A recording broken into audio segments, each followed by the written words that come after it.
请勿在旅游景点范围内吸烟。恳请广大游客予以配合与谅解。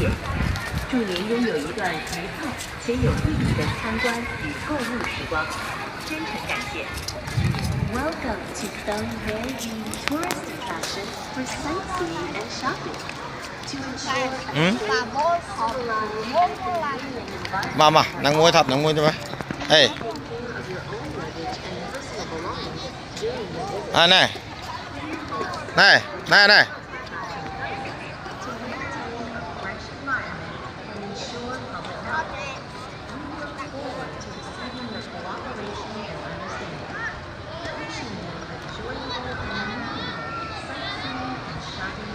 Okay.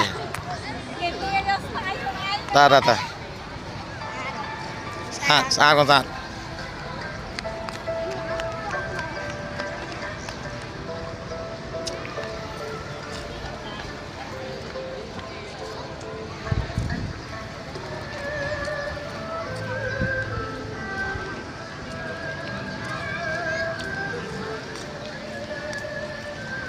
Tao lịch spin hay cho chăm châu phải phong cung phỏng đấy. Là spin lâu châu.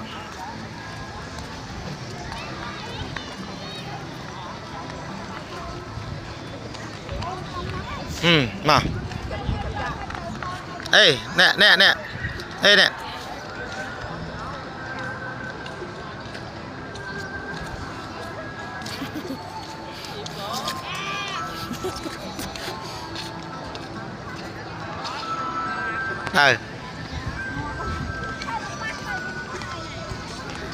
Apa nó còn bạc thôi. Sạt.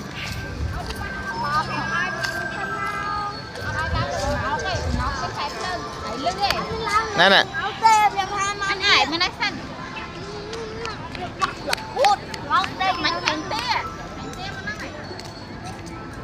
Mà. Nóng ấy. Đây mà.